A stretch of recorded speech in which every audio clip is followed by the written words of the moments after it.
ये पता नहीं लोग क्यों नहीं समझते हैं। पाकिस्तान एक अच्छी खासी मिलिट्री पावर है, उनकी एयरफोर्स, उनकी नेवी, उनकी आर्मी, एज अ प्रोफेशनल। तो ये पीओके का अगर ये पॉलिटिशियंस राग ना आलापे तो अच्छा है, अच्छा है। चाइना वर्ल्ड की दूसरी सबसे बड़ी शक्ति है, वो पाकिस्तान के साथ थी लड़ाई में और आज भी है।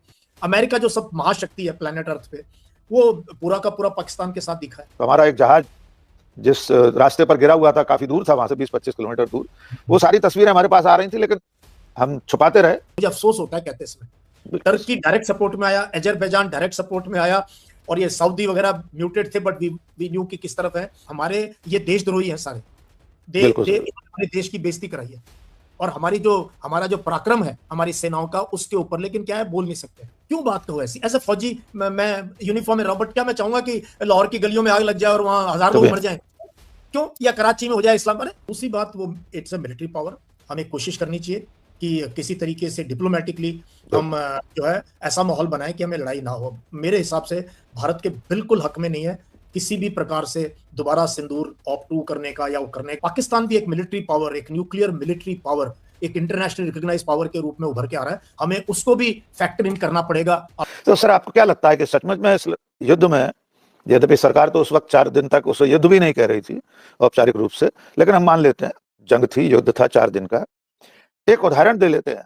एयर मार्शल अवधेश कुमार भारती ने कहा कि इस लड़ाई में किसी भी तरह का जान माल का नुकसान नहीं हुआ, न तो हमारे किसी तरह का सैन्य सामग्री का, न किसी इंसान का। इसके अलावा भी करीब करीब 8 से लेकर 12 तक हमारे जवानों की शहादत भी हुई है, जिसमें बीएसएफ वगैरह के जवान हैं। ये बयान क्या कहते हैं? क्या हमें इस तरह से छुपाने की जरूरत है कि अगर लड़ाई हुई है तो नुकसान तो हो गई? जबकि सीडीएस ने वहां ब्लूमबर्ग के साथ इंटरव्यू में स्वीकार किया हमें नुकसान हुआ था, वही शुरुआत में चीज हमें नुकसान। हाँ, इनएडवर्टेंटली स्वीकार किया है। और जब एक चीज छुपाना चाहते हैं तो उसके बाद क्या, उस पर क्वेश्चन मार्क लग जाता है। सर, छुपाना क्यों चाहते हैं? एनएसए अजीत डोभाल कह रहे थे वहां आईआईटी मद्रास में कि हमारा कांच भी नहीं टूटा। उन्होंने कहा एक ग्लास भी नहीं टूटा। जबकि अगर देखा जाए तो सिविल इंफ्रास्ट्रक्चर का नुकसान हुआ है, हमारे जहाज गिरे हैं। इस बात में डोनाल्ड ट्रंप तक बार बार कह चुके हैं। तो ये मुझे इसके पीछे समझ नहीं आ रहा, क्योंकि ऑप्टिक्स में ठीक है, कुछ ऑप्टिक्स भी होने चाहिए, थोड़ा परसेप्शन बैटल भी होता है, इन्फॉर्मेशन वॉरफेयर भी होता है, मिस इन्फॉर्मेशन भी होती है। लड़ाई के ये बिल्कुल जायज तरीके हैं दुश्मन को कंफ्यूज करने के लिए, अपनी पॉपुलेशन को कुछ मतलब मोरल अप कर रखने के लिए वो। लेकिन कैजुअलिटीज, एक भी कैजुअलिटी नहीं है। ये थोड़ा सा अचंभे की बात है। फिर बीच में कहीं एक बार एयर चीफ किसी के घर में गए और उनको सम्मान करने गए कि ये, फिर लोगों ने सवाल पूछे कि फिर इनकी अगर मतलब लड़ाई के अंदर ये शहीद हुए तो फिर कहां पर और कैसे?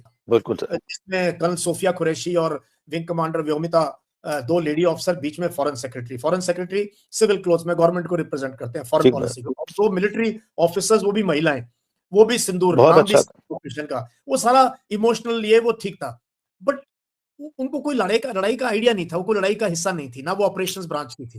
वो पढ़ी हुई स्क्रिप्ट को पढ़ना एक दिन ठीक था, उसके बाद we should have brought experts. हमें बिल्कुल जो ऑपरेशंस है वो रैंक डिसाइड किया जा सकता था, कर्नल, ब्रिगेडियर, मेजर, जिस रैंक पे भी गवर्नमेंट या हो जाती, बट हम उसको परसिस्ट करते रहे। और वो सिर्फ लास्ट डे आए, तीनों जो है senior officer, DGMOs, army, navy, air force के।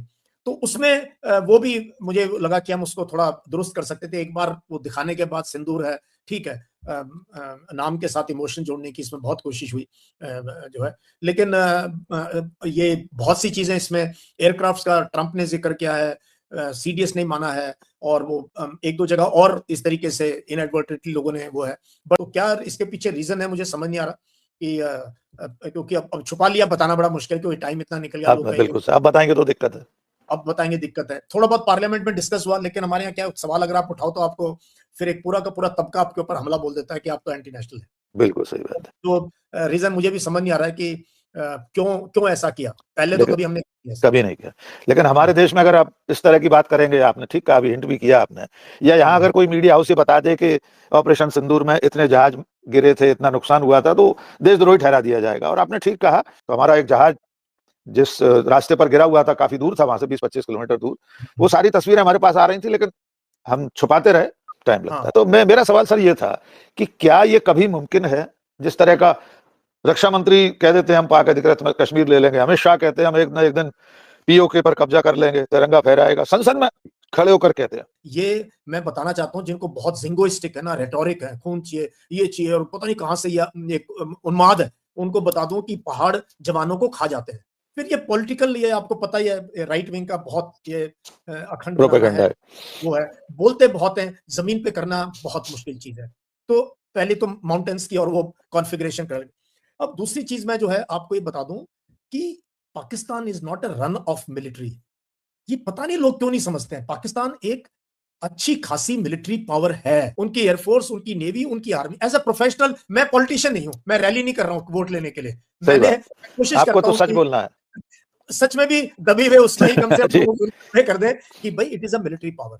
जो हमारे रेशियोज है ना, लड़ाई के जो रेशियोज हैं, वो इतने ज्यादा फेवरेबल नहीं है कि हम आउटराइट विक्ट्री अचीव कर लेंगे पहाड़ों में, वो भी पहाड़ों में। दो ही पहाड़। तो ये पीओके का अगर ये पॉलिटिशियंस राग ना आलापे तो अच्छा है, अच्छा है। और बिल्कुल, कभी अगर आना होगा, कभी आना होगा तो उसके लिए हमें 20-30 साल देश को समृद्ध बनना होगा, देश को साइंस, टेक्नोलॉजी, बहुत सही, एजुकेशन, बहुत बड़ी बात है। मैं बार बार लोगों के दिमाग क्लियर करता हूँ, भाई बहुत गुर्बत है हमारे देश में। सही हमारी बात, हंगर इंडेक्स में बहुत हमारी पोजीशन देखो, हमारी पानी की पोजीशन देखो, हेल्थ की पोजीशन देखो, एजुकेशन, मैन्युफैक्चरिंग नहीं है राकेश जी। बिल्कुल सही हमने बात। आईटी में भी हम बैक एंड में ही स्वेट काम करते रहे। हमारा इंडस्ट्रियल रेवोल्यूशन फिर मिस कर दिया हमने। बिल्कुल सही तो बात। जिस देश की इंडस्ट्रियल पावर नहीं है, वो किस बात की लड़ाई की बात करते हैं, क्यों करते हैं बात लड़ाई की। अस्सलाम वालेकुम जी। तो नाज़रीन, ये थी हमारी आज की वीडियो। आपको बताते चलें कि भारत के जितने भी आज़ाद सीनियर तजज़ियानगार हैं वो यही बात कर रहे हैं कि अगर हमने अब दोबारा पाकिस्तान के साथ जंग करने की कोशिश की तो पाकिस्तान हमें भागने का मौका भी नहीं देगा। भारत के तमाम सीनियर तजज़ियानगार ये बात मानते भी हैं कि सिंदूर के टाइम, यानी कि ऑपरेशन सिंदूर के टाइम जो पाकिस्तान के खिलाफ इन्होंने किया था, पाकिस्तान ने हमें भारी नुकसान पहुँचाया था। और साथ में दबे लफ्ज़ों में ये तस्लीम करने के बाद साथ में ये भी कहते हैं कि हम खुलकर इस पर बात नहीं कर सकते वरना एक तबका हमारे पीछे पड़ जाएगा। और साथ में अपने वज़ीर-ए-आज़म नरेंद्र मोदी को यह मशवरा भी देते हैं कि कश्मीर लेने की बात छोड़ दो, पाकिस्तान वो हिस्सा भी ले लेगा जो हमारे पास है। आप सब किस बारे में क्या राय है कमेंट सेक्शन में लाजमी बताएं। वीडियो अच्छी लगे तो लाइक एंड शेयर कर दें। चैनल को सब्सक्राइब नहीं किया तो लाजमी सब्सक्राइब कर लें, बेल आइकन को दबा दें ताकि आने वाली तमाम वीडियोज़ के नोटिफिकेशन आप तक बआसानी पहुँच सके।